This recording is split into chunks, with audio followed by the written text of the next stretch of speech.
Hello, everybody, and welcome to episode number 40 of the Hunger for the Hustle podcast.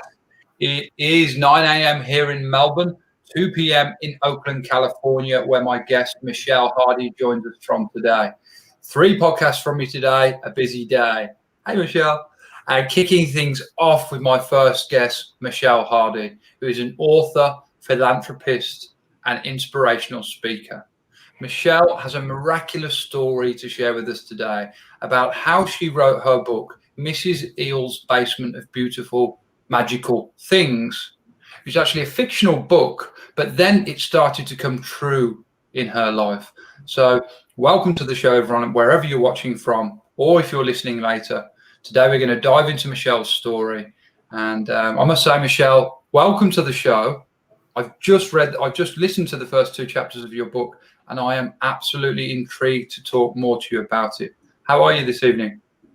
Oh, I'm excited. Like most days, I'm excited, right? That's a great way to live. It's a great way to live. Just live in a state of excitement and joy. Yeah, just I'm happy. So happy. Yeah. How's your day going? Well, it's just getting started, right? We're getting started, but we're getting started right. We're getting started with what I love to do, which is speak to interesting people about interesting things. And I mean, that is a very interesting book. Like I say, I've literally just fresh before the show listened to the first 2 chapters. And I'll say what I said to you off camera again. Mrs. Eel's Basement of Beautiful Magical Things. I listened to the first 2 chapters, and excuse me for saying this, but the basement part of it is a beautiful, magical place, but it's actually quite filthy and a dirty and a grimy place, isn't it? And of course, especially with all the rats down there. Right. Yeah. I'm intrigued to know. Mrs. Eel passes away, and we're told that in the first couple of chapters of this book.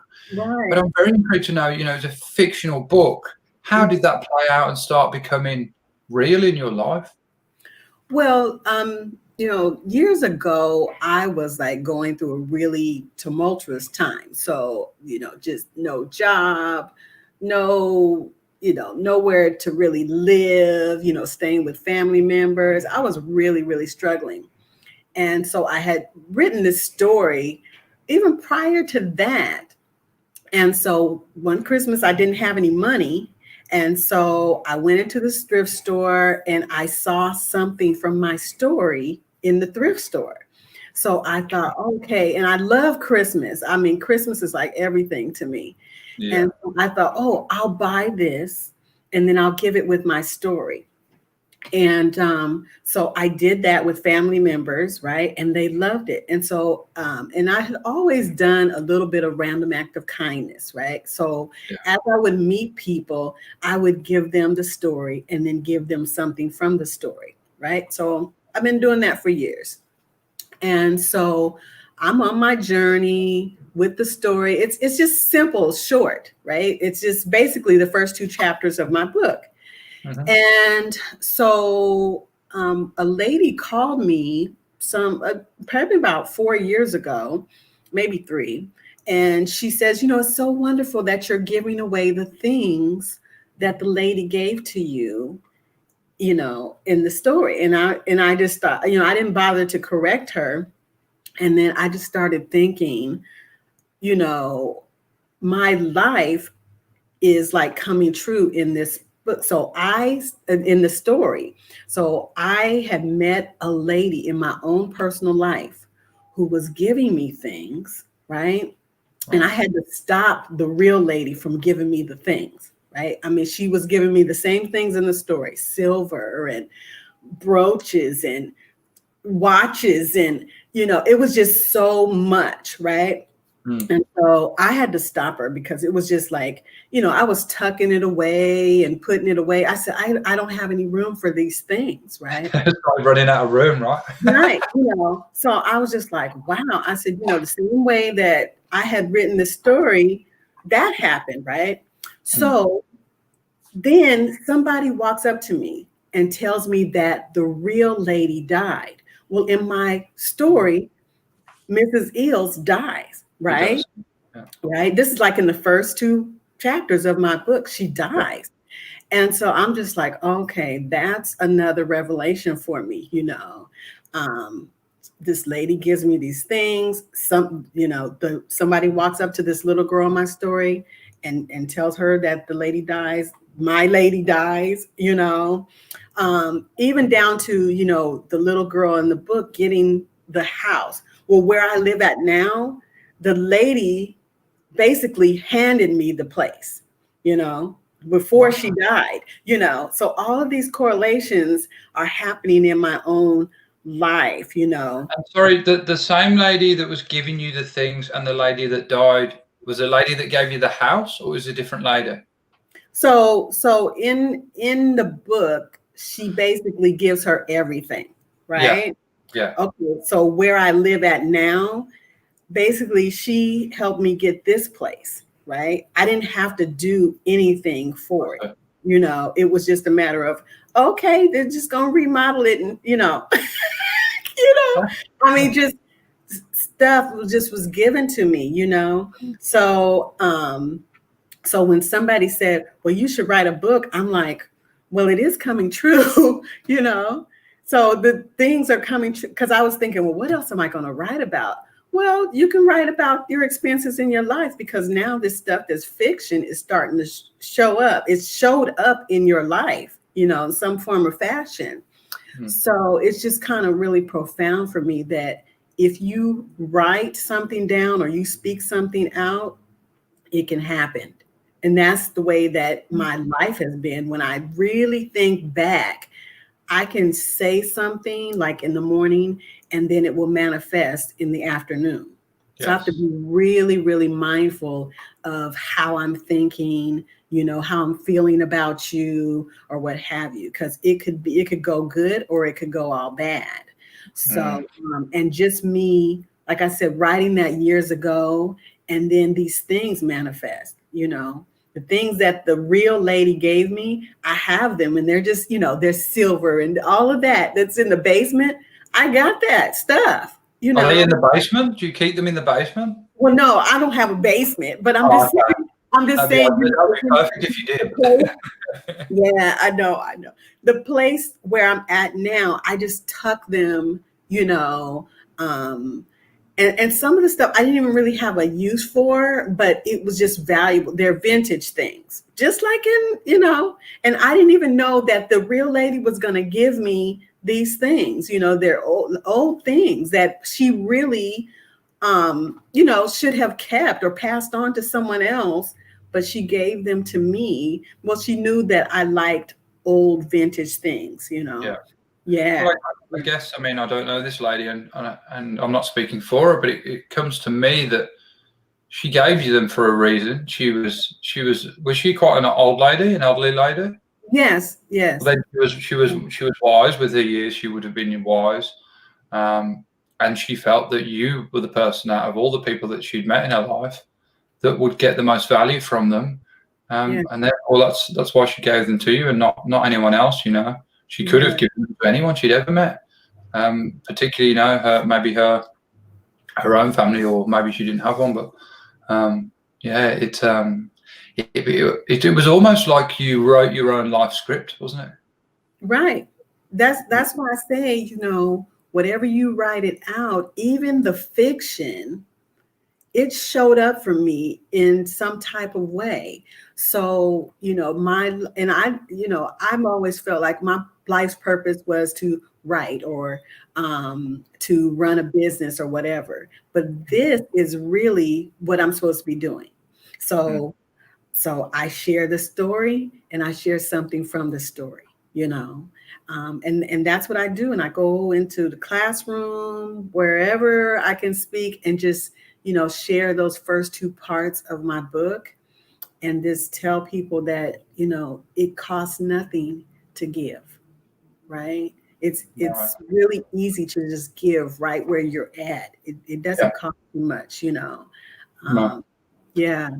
And that can be, giving can just be any capacity as well, right? It can just be helping with someone with something of a knowledge you already have. It can just be helping someone, physically, the classic one, helping the old lady home from the shops with the shopping bags. You know, it's really just endless, isn't it? You know, it could be charity work, just helping kids. It could be charity work. You know, I do some charity work where I lend my trade as a plumber to places that, you know, have no plumbing essentially. It's vast, isn't it? You know, if you want to give, there's no shortage of outlets to give. Right. Yeah. People, I see people like, you know, they post on the internet and they're like, oh, where can I help? Where can I give? You know, I mean, the answer doesn't need to be there for you on Facebook. It's there for you on Google. There's places at mass that need your help, particularly right now. You know, places like food banks right now. I mean, I was pretty amazed to learn the other day that even here, you know, in Melbourne, which is a place that's, yes, okay, it's been hit by the coronavirus, but, you know, not nowhere near as bad as the numbers that they are there in places like America, in the UK, some parts of Europe. But there's long queues of people waiting at food banks on a daily basis who have lost their job, you know, and can't afford to feed themselves, which is it was initially quite shocking and surprising to me. But you know, that's just another way you can help, and people need help in this time. So, but I mean, back to the book, it was, and back to what you say about writing and then that playing out in your life, and more than that, I even think what becomes before the writing is the thoughts, of course. And I'm a great believer in thoughts become things. And as soon as you said to me, you know, we spoke to each other before the show, and you talked to me about how you wrote the book and how it played out, I was like, Michelle is a lady who knows exactly that you know, thoughts become things, that value and that thing. And you said there, you have to be careful with it because it works both ways. You know, the law of attraction, some people call it. It works both ways.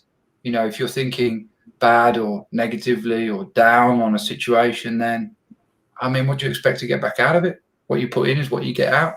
So you've got to be careful with how you think because it's coming. Right. I mean, and people, you know, I won't say everybody, but if you are really mindful, I heard somebody say, just do good, and good will come to you. Right. But if you don't want to do good, then that will come to you too. Right. You know, and I just want to do whatever is good. Right. And joy. That's it. I have joy, like I said, most of the time. Okay. Yeah. Because I'm always doing random acts of kindness, and that's what's in my heart. That's me. Yeah. At the core, that is who I am. Yeah. I think one of our friends, Eric, said it to me yesterday. Actually, he said it in the comments on another podcast. Once you find like that inner joy in life within you, like that is the ultimate happiness. You know, if you can find that through any situation and anything you're going in, and see the positive in the situation, see the silver lining, and it just gives you that happiness, that clarity, that peace of mind, that calmness, which frankly you ooze. You know, I've never met you physically, but just from seeing you here on the camera, I can see that, you know, you're a person that just sends that outwards. You know, it's amazing how you can get actually energy, like even through the camera on these things, you know, just through the screen. It's crazy, you know. But it's true, it's real. So I mean, let's pull back a little bit. I would like to talk about, like, where did it's kind of like the chicken and the egg thing with it, isn't it? Like, did the book came first and then life started to fall into it? No, the story came. The story I wrote years ago, so long, and I wasn't even really sharing it at, you know. And then, like I said, this Christmas came, I didn't have anything to, you know, I didn't have money to give people. Yeah, I've been there. And so I would give the written paper out, right? It was probably like 7 pages, you know. Just the first 2 chapters. Which was just the first 2 chapters. Right. Yeah. And I just print the page out and I put it in a little envelope, you know, and then I just share something, right? And so it's just kind of like, okay, then, you know, and up until like, well, a little after the lady died, right? Because this lady just died like maybe 4 years ago, 3, you know.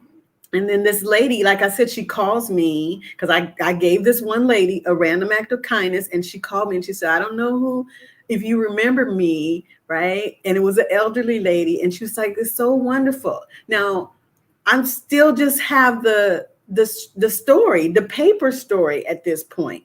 And I'm just handing that out in random act of kindness. So this lady brings it to my attention, and I'm just like, and I'm thinking like, whoa, and then things start happening, the lady dies. And I mean, it's just like, right. And then somebody says, well, you need to write a book. And I'm just like, okay, so yeah, look, here we are.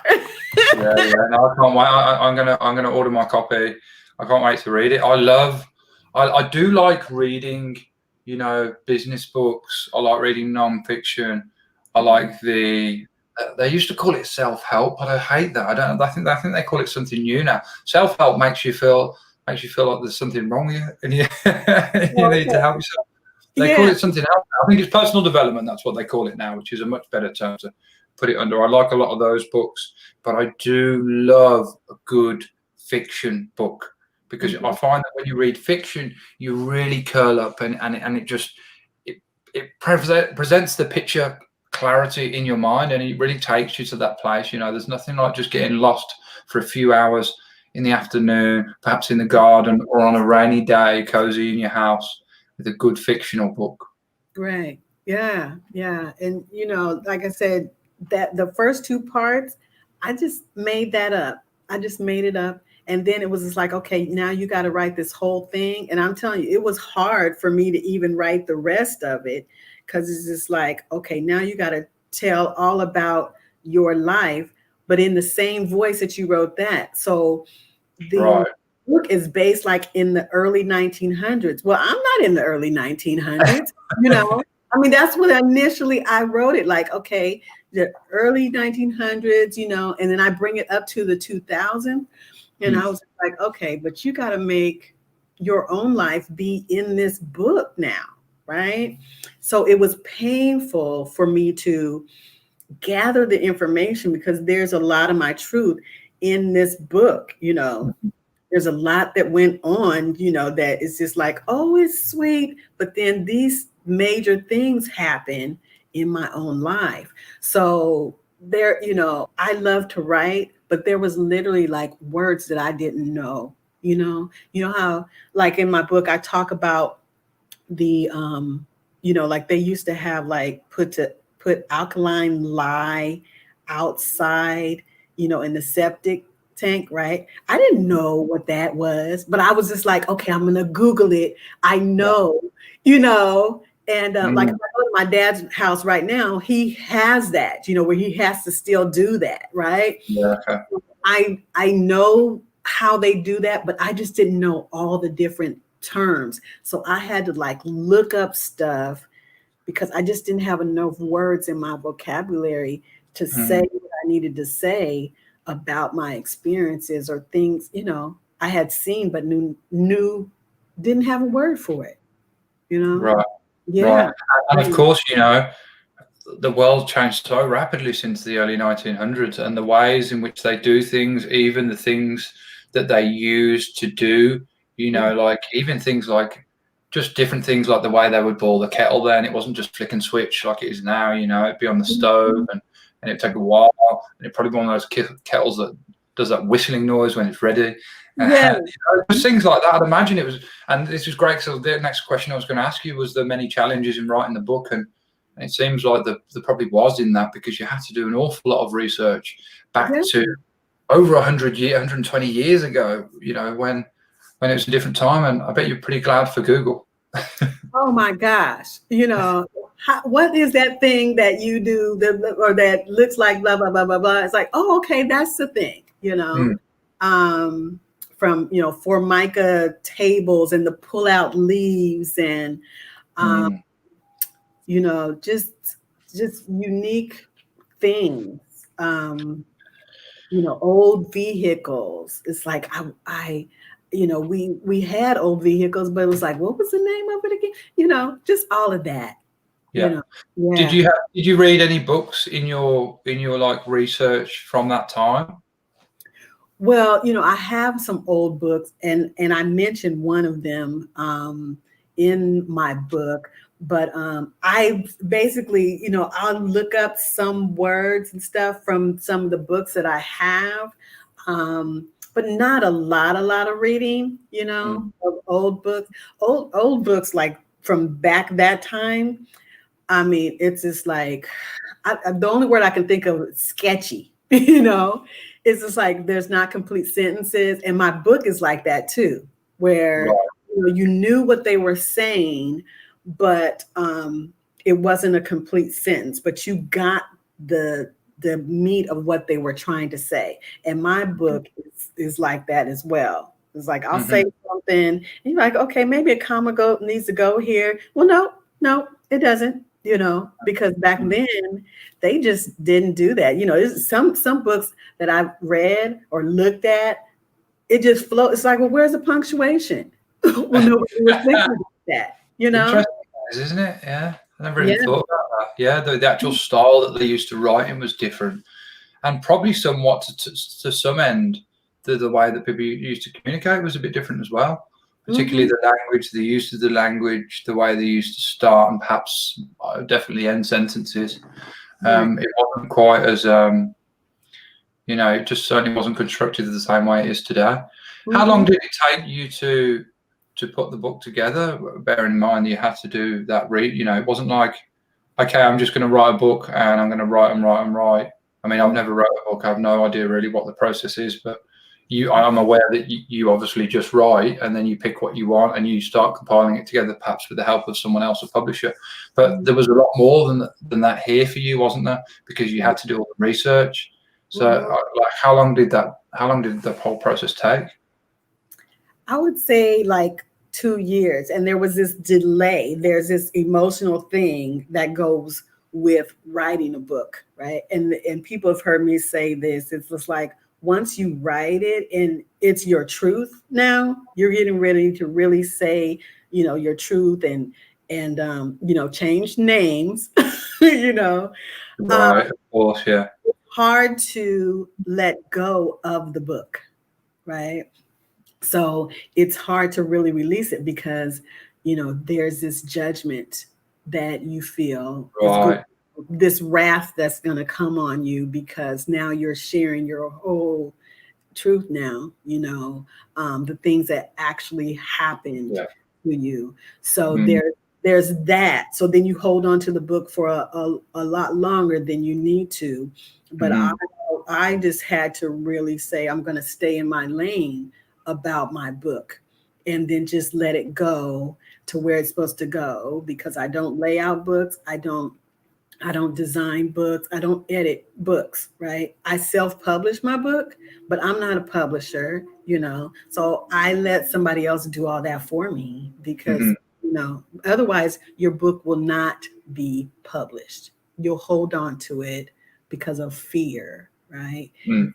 And in my book, it helps people, it makes them laugh. There's parts of it that makes them laugh. And it's about giving, so it's helping someone, right? So yeah, yeah. Yeah, yeah, and yeah, I can sense that there. You knew that when that book was released out into the public forum, you were going to have to go. It brought massive vulnerability to you, and Mhm. perhaps a bit of exposure in that as well. And of course, I mean, tell me I could be wrong here, but there's a little bit of a fear whenever you release something publicly. I know with speeches I've done and things like that, you're like, is anyone going to get what I'm saying? Is anyone going to get the book, or are they just going to think it's a load of rubbish? There's a bit of a fear of that, isn't there? Like, Right. will it? And then of course there's the fear of like, sometimes there's the fear of failure and it not working out, and then there's this fear of it actually working out and being completely successful. And there's a Mhm. little bit of fear in that as well, particularly if it's something unknown to you that you haven't done before. Right. Yeah. I mean, it's all of that. All encompassing, yeah. All of that, yeah. But I guarantee you, anybody, you just do your book. I don't care how small or how big it is, just release it and share it. And one thing about a book that I learned from one of my coaches was that you'll find that, oh, I left out something. Oh, I wanted to say this. There's going to be that when you've actually handed it to the editor. Oh, I want to add this. No, no, no, no, no. Let it go, Yeah. right? The editor is going to say, okay, yeah, this is missing, or maybe, elaborate here. Okay, at that time. But once you've printed the book, and you're ready to go, just go. Just go, because there's other prints of the book. And then you can come back and put that other part in, Yeah. Yeah.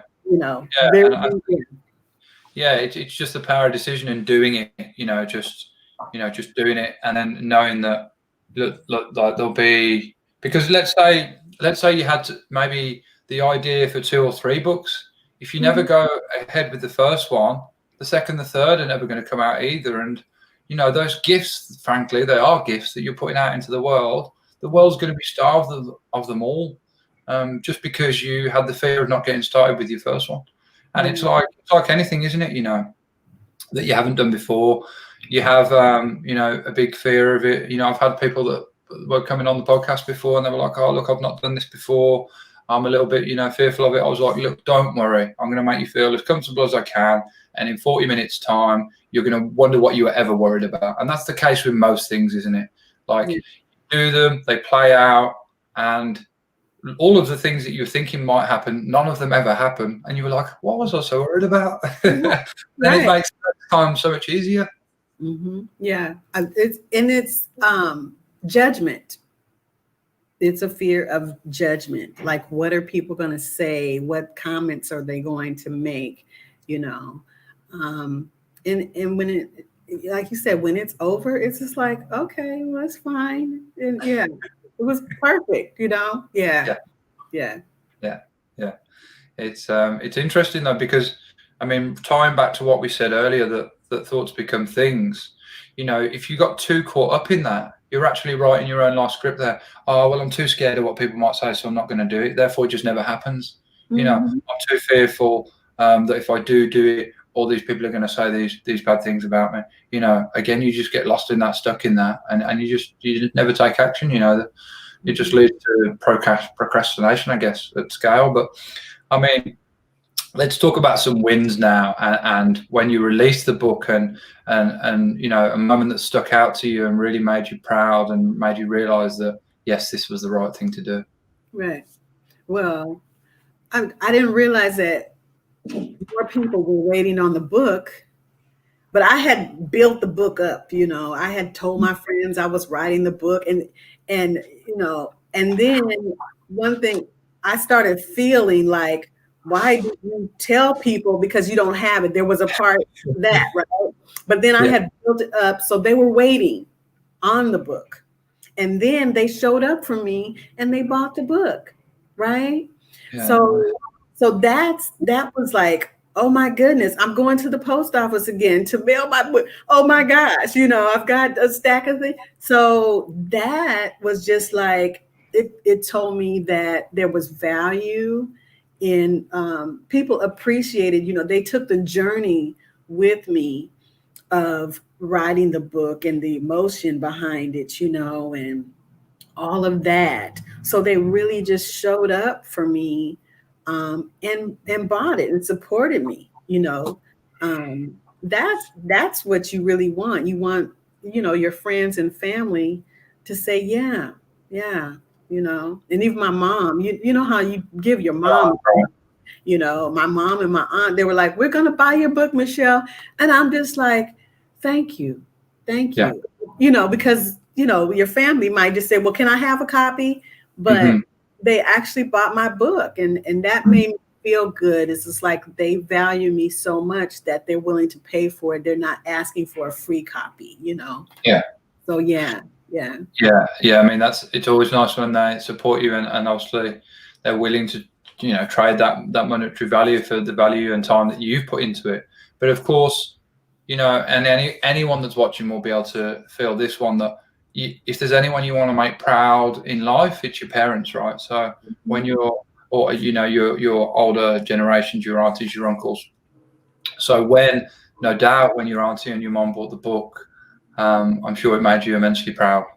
Yeah, and for me, my mom, whatever she says to me, it holds weight, and so she told me, she's God proud of me. Well, that's the ultimate for me, God proud. And I'm just like, okay, well, you know how some people don't hear what they need to hear from their parents. Well, I heard it already, so I can just go forth and prosper. That's all that I needed to hear. Yeah. It doesn't surprise me that you have such joy in your life. It brings that forward. And then tell me about, were there kind of any like failures that you had? I know that's a bit of a weird switch from people to go from that win to that failure, but I do like to talk about these things because I find that they provide people with a lot of value, and you have to dig deep when you're failing, and that's how you grow. You're right. Well, surrounding the book, we're really just talking about the book.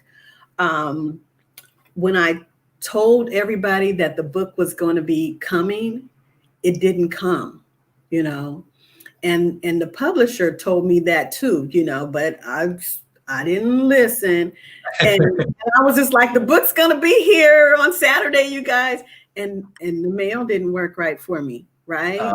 And so I learned that, okay, I need to have my books in my hand because then people are like, well, I want to get a copy, but I don't have the copy to give to them, right? Because I sell my own book myself, right? Wow. So that was kind of like, for me, I personally don't like to offer you something and then I don't have it in my hand to give to you, right? Mm-hmm. I'd like to know for sure. That's just me, Michelle, right? So that was one thing. There was a delay. And because of my own integrity, me, Michelle, I couldn't deliver. And I just felt like, oh my gosh, but they got here, and then I was able to mail them out. But that's kind of just surrounding the book. That was where I just felt like, why did you tell everybody? Why did you announce? I've heard people say that before about albums. A particular artist I like called Skepta from the UK. I remember him saying, "Well, this is my second album." Or was it his first? I can't remember. I think it was maybe his first. And he was like, next time I write an album, I'm not telling anyone I'm working on it. I'm not telling anyone, because you feel the pressure build upon you, Ryan, and you put that pressure upon yourself when you set like a bit of a precedent. And, perhaps there's things that don't work out, they're out your control, like you pertain to there. You've done your end, but the mail didn't turn up on time. That's really out your control. So, yeah. It's a tough one though, isn't it? Because of course you want to build the excitement. Of course you want to, it's something you spent 2 years working on. So there's no way that you're not going to tell someone about it, right? You're spending that much time and energy on it. Yeah. It's finding a balance between letting people know that you are working on something, that there's something coming, and actually giving them full disclosure and saying it's going to be here on this exact date. Get ready for it. Yeah. Just, but that's just one of the challenges that I had, like I said, and just for me as a person, it doesn't set right for me to say, hey, and then I don't have what I said, right?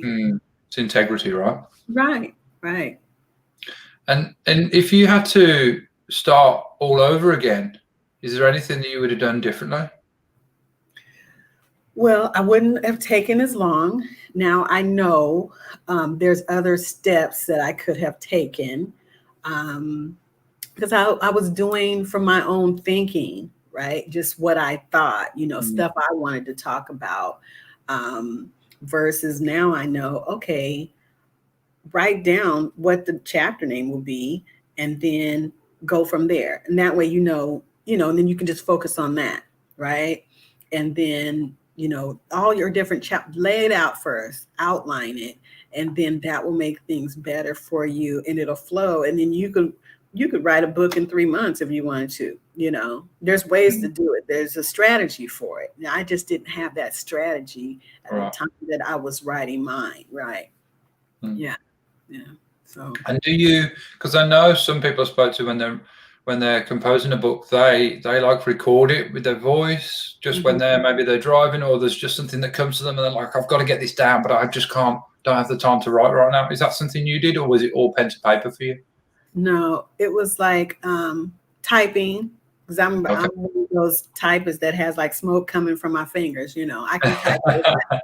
So it was always just typing. I may jot something down on a piece of paper, and then I'm the type that I have to print it out to read it. I'm kind of old school that way, to where, even though I typed it, I want to print it out and have it in my hand so I can go back and edit, and then I'll go back and, make the changes. Yeah. Yeah, it's a good way of doing it. I've just got to give a shout out, and I'm going to get these on the screen here. I think these might be people you know. Oh yeah. Hey, Sparkles. That's one of my friends from my cohort, Team No Excuses. Right. Yeah. So and, Linda Winters. Yeah, Linda. That's my friend, Linda, for long time. Thank you, Linda. Yes. Thank you, Linda. And Sparkles, thanks for watching as well. It's always nice to have people know they're watching and know they're enjoying the show. So let's go 3 hot tips from you, Michelle, and I would love to, and then I would love 3 hot tips to anyone that's out there that's watching this, that wants to write a book, that already has the idea but just doesn't know, how to actually get it done. Right. Well, I think I shared them. It's just like let go of your book. Right. That's going to be my one of my things, because we'll be wanting to do the whole thing. Just let it go, hand it over to whoever that is, and trust people. Right. We're so secretive, we're so, no, I don't want anybody to know this. What did you write the book for? You wrote it so that people could read it. Right. Good point, So hand it off, and then sit, breathe. Right. So that's one thing, and be okay with the criticism. Be okay with, because it's just helping you. But I don't know everything. So I'm thinking, oh, I'm this awesome writer and whatever, take whatever suggestions that somebody gives you, don't be like, nope, it's got to be this way. There's some parts of my book where I did do that. I was just like, nope, I want to say it like that. I know it's an incomplete sentence, but that's the way it's going to go. Right. So just be open, and then, and no matter how many pages, right? Don't, because that was a worry of mine. It's like, do I have enough pages? I don't even have enough pages for a spine, right? I'm thinking all of that. I got to have a spine. So when you go to Barnes and Nobles one day, you can say, okay, and look yeah. So don't worry about that. Just, if you don't have enough page, that's okay, because you can add to it, Luckily, I was able to, get a spine, right? But that was a challenge for me. So don't worry about that part. Whatever you have is what you have, right? And then it will grow from there. You'll be able to add more later and do more. Yeah.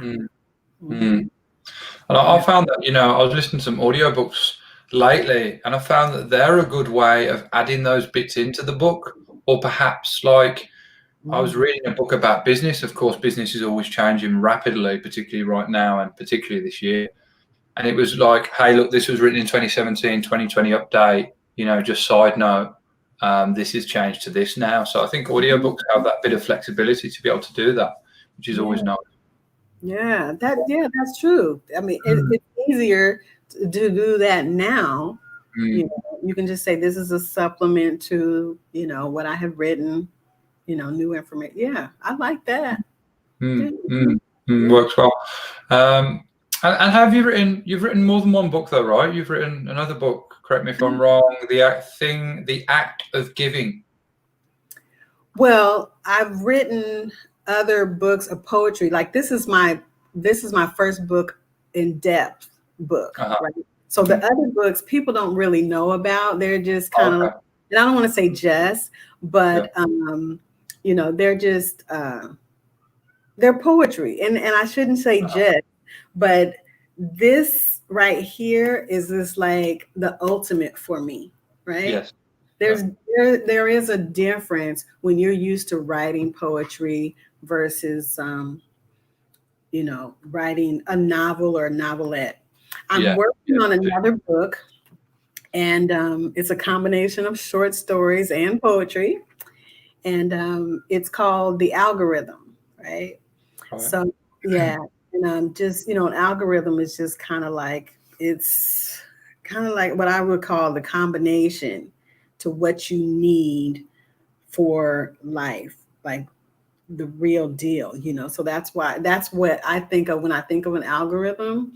So, and then I want to publish it next year, and it's easier to write poetry and short stories and compile them, than it is to write about one subject or what have you. And I have poetry in this book, right? So, yeah.